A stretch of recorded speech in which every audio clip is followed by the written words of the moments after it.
Europe 1, 7h56. L'humeur de Danny Cohn-Bendit. 15 000 limogeages de plus dans la fonction publique turque. L'armée, la police, sans parler des nombreux organes de presse que le président Erdogan a muselé, a fait taire depuis la tentative de coup d'État manqué le 15 juillet dernier. Bonjour Danny. Bonjour Thomas. Pour le coup, on ne peut pas dire que les députés européens ne fassent rien, ne se bougent pas sur le sujet, Danny. Oui, près de 30 000 arrestations, 90 000 poursuites judiciaires. Oui, les députés européens, de droite, de gauche, libéraux, écologiques, tout le monde, unanime, demande ou de geler ou de suspendre définitivement ces négociations avec la Turquie, car la Turquie, aujourd'hui, est loin des valeurs démocratiques de l'Union européenne. Donc, ils ne veulent plus qu'on fasse semblant. Il n'y a aucune raison aujourd'hui de négocier une adhésion avec le régime autoritaire, totalitaire d'Erdogan. Donc, on arrête et puis c'est fini. Donc, ils disent stop aux négociations sur l'adhésion de la Turquie à l'Union européenne. Et c'est là que ça vous met en colère, Danny, parce qu'ils ne seront pas suivis par les gouvernements, ces eurodéputés. Oui, alors il y en a vraiment marre. Il y en a marre de ces faux semblants. Déjà, le 3 octobre 2005, donc, on décide, et j'étais pour, donc je me suis trompé sur Erdogan, je l'avoue franchement, eh bien on décide d'ouvrir des négociations avec la Turquie. Mais déjà à l'époque, c'était un faux semblant, on faisait semblant, parce que Madame Merkel, Monsieur Sarkozy dit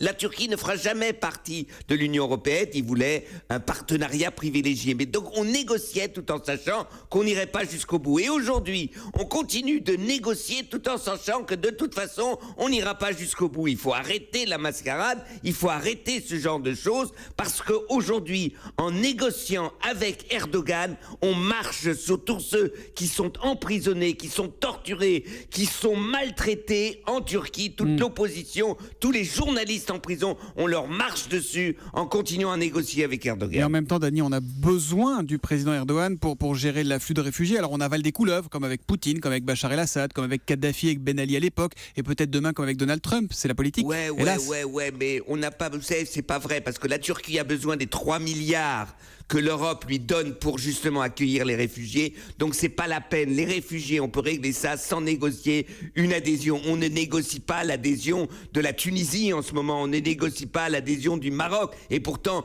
on essaie d'organiser l'accueil des réfugiés là-bas aussi. Donc tout ça. Et puis deuxièmement, il y a un autre problème.